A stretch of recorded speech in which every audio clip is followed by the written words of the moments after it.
Wainwright's Coast to Coast, 192 miles in 12 days, from St. Bees to Robin Hood's Bay on the 6th to the 20th of July 2009. Here we are at the start in St. Bees. True to tradition, we took off our boots, paddled in the sea and selected our pebbles to carry across the breadth of the country to Robin Hood's Bay. Sitting in the kitchen with my sister Jenny on a gloomy autumn day in 2008, we were talking about worthy challenges, and somehow Wainwright's Coast to Coast sneaked its way into our conversation. We have always loved walking, but our walks had only ever involved the sort of walk you could complete in a day, or 24 hours in my sister's case. Never once to ignore a good challenge, we started to wonder how our bodies would respond to sustained walking over longer periods of time and distances. Well, it just had to be done, didn't it? Fast forward to July 2019, and suddenly there we were, two ladies in our mid-50s, excited and apprehensive, arriving in St. Bees on the west coast of Cumbria and about to embark on the adventure of a lifetime. Every day was a highlight. We walked through what I truly believe is some of the world's most beautiful, varied scenery, incorporating the Lakeland fells with their gentle energy, the stark beauty of the Pennines, the delightful landscape of the Yorkshire Dales, and the heather-clad North York moors. Trail companions were another highlight. In common with many long-distance walks, the Coast to Coast is a social experience, and we met so many delightful people on our journey across the country, including some Canadians who became friends for life. You are sharing a unique, often challenging experience, and exchanging stories in the pubs and B&Bs at night is an essential part of the total adventure. After a few days, we started to become acquainted with other walkers who had a similar itinerary, and giving them nicknames provided us with a great source of amusement. Another highlight was our first glimpse of Robin Hood's Bay. After walking for 12 glorious days, the feeling of completion was immense as we approached Robin Hood's Bay. Amazingly, we had managed to arrive unscathed and with no blisters. We had seen a lot of casualties en route caused by inappropriate footwear. We followed the sea-to-sea customs of having a well-earned drink at the pub, signing the completer's book and casting our stones into the sea. We were both elated and sad. Elated because we had done something amazing and survived, and sad because it was all over. We were on such a high. We both felt that we could easily have turned round and walked all the way back to St. Bees. And then we have Herdies, which look adorable. They were our constant companions as we ascended and descended the Lakeland Fells, and we consequently adopted them as our sea-to-sea mascot. Wainwright Force, west of Keld on the River Swale. Angle Tarn, stunning scenery after leaving Patterdale and heading up towards Kidsty Pike. Kidsty Pike. Beautiful wild flowers on our descent into Orton after leaving the Lake District, including oxeye daisies, which have traditionally been used for treating respiratory complaints. Our first scary moment occurred when I almost passed out on our first climb up Dent Fell on day 1 due to a lack of fuel. Then Jenny was stung by a bee just as we were about to start the killer climb up Loft Beck. She had just been telling me that she was allergic to wasp stings when a bee struck like a mini torpedo and sank its merciless stinger into the back of her neck. I had a moment of panic as I considered my options for getting help, because we were miles away from civilization and had not seen a soul for several hours. Fortunately, she had no adverse reactions, although we were carrying a full medical kit including antihistamine, and we were able to continue our climb unabated, but it made us think very carefully about survival and safety precautions. Here is Jenny at the top of Loft Beck, looking none the worse from her bee sting, with haystacks, buttermere and Fleetwith pike in the background. Being new to cross-country navigation, we managed to get spectacularly lost on several occasions, including shortly after we left the coast and headed inland towards Cleator on our first day. Big grr, because it added an extra mile of thrashing about in some very boggy fields to our 14-mile day. Then, on day 7, on the Orton to Kirby Stevens stage, we managed to do another rather memorable diversion to the village of Crosby Garrett, which turned out to be a blessing in disguise because we discovered two unexpected and quintessential aspects of the English countryside: the Crosby Garrett Scarecrow Festival and a poem about rain. If we hadn't inadvertently taken the wrong path, we would never have seen this delightful Yorkshire rhyme on a stone outside the farm which we walked past. It rained and it rained and rained and rained. The average fall was well maintained. And when the tracks were simply bogs, it started raining cats and dogs. After a drought of half an hour, we had a most refreshing shower. And then, the most curious thing of all, a gentle rain began to fall. Next day was also fairly dry, save from the deluge from the sky, which wetted the party to the skin, and then, at last, the rain set in. We decided to take the high-level route from Borrowdale to Grasmere over Helm Crag, which provided us with some of the most beautiful and most rewarding views on our walk. As Wainwright said, the virtues of Helm Crag have not been lauded enough.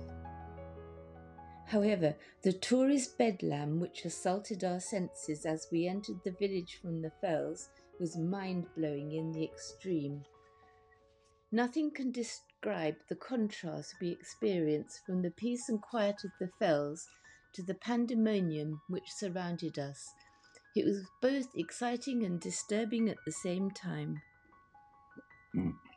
The terrain below 9 Standards Rig between Kirby Stephen and Keld is notoriously boggy, and many a coaster-coaster has come a cropper there. It has since been paved with flagstones, but in 2019 it was a mire. Jenny saved the day as she successfully navigated us across by using her walking poles to test the ground ahead as we inched our way along. When we reached the other side, we sat down to have our lunch and watched other walkers emerging from the bog, covered in varying degrees of filth.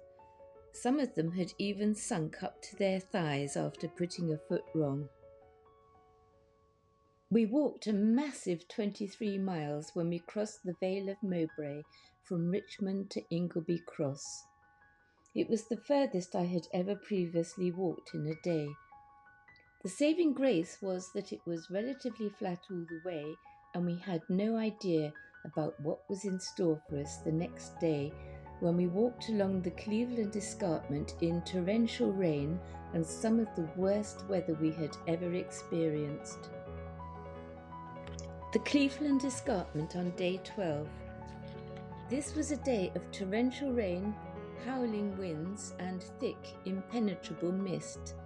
A day never to be forgotten, which lives on in our memories as being the most extreme ever, but consequently also the most exhilarating. The wind roaring up from the cliff edge was so fierce that it kept blowing us off the path and onto the moor on the other side. I lost Jenny in the mist for several miles and became completely immersed in my own little world of rain, mist and howling wind. It was so extreme that I actually started dancing and singing my way along the escarpment. And it was then that I decided that life is too short and that I would try to contact the love of my life, Steve, on my return home. See the chapter entitled Steve for the rest of this wonderful love story. According to the guidebook, the views are supposed to be stupendous, but all we ever saw after sloshing our way through the elements all morning was a huge lake surrounding a haven in the wilderness, the Lord Stone's Cafe, where we decided to take refuge from the driving rain to eat our lunch. Imagine our surprise as we opened the door to find it stuffed to the gunnels with literally scores of drenched walkers, with steam rising off them in the relative warmth of the cafe. After surviving the rigours of the Cleveland escarpment, we had no idea that our day was going to progress from bad to worse. Firstly, we had to walk almost 2 miles off the trail to find our accommodation. No joke in the horrendous weather that day. Secondly, our accommodation turned out to be a poorly refurbished pigsty, which was cold, dank and miserable, with no facilities available for drying our wet gear and hard, lumpy camp beds. Thirdly, the female owner obviously preferred men to women, because the other two male walkers staying at this insalubrious establishment were given the luxury of beds in the house, drying facilities, and the best food at supper. When we asked for a lift back to trail in the morning to compensate for having had to walk so far off-piste, we were rudely told no. Jenny hatched a cunning plan to thwart this harridan, because her husband was actually an ex-army officer and a nice honourable bloke. While I distracted the lady of the house in the kitchen, Jenny appealed to her husband's better nature as an officer and a gentleman to get his car out and drive us back to the trail. Mrs. Dragon was furious when she discovered this subterfuge, but was powerless to do anything about it because her husband had given his word and intended to do the honourable thing. So we returned to the trail in relative comfort, while the two male walkers were forced to embark on the long uphill trudge with a huge breakfast inside them. Yes, she had plied them with extra enticing titbits at breakfast too. The day that we walked from Bampton Grange to Orton, on day 5, we realised that the race would be on with some of our fellow walkers, because we knew that our B&B for the night had one room with a bath, while the others only had showers.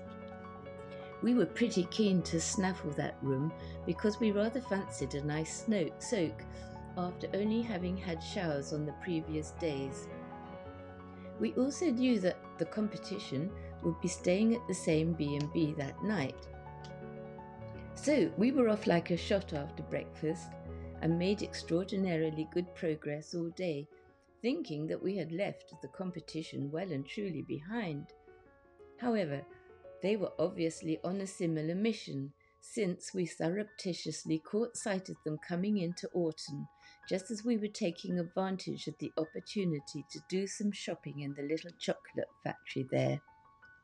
After all, how could one pass up on the opportunity to indulge in a chocolate paradise? Forewarned is forearmed. We beat a hasty retreat and arrived at the B&B just minutes in front of the competition to secure the prize. When we met the competition in the pub later on that evening, they told us that they were feeling pretty peeved because someone had beaten them to the room with the bath. We diplomatically kept quiet about our little wheeze, and it was not until breakfast the next morning that we finally confessed. We loved this stone sheep seat just outside the Tourist Information Office in Kirby Stephen. Cream tea in a wreath in the heart of the James Herriot country. What we learnt. Bodies love walking. We could easily have turned round and walked back to St. Bees at the end. Copious amounts of food and water are required. It's no good trying to diet while doing a long distance walk. Your body will simply not allow it. You are burning a lot of calories and you need to keep replacing them.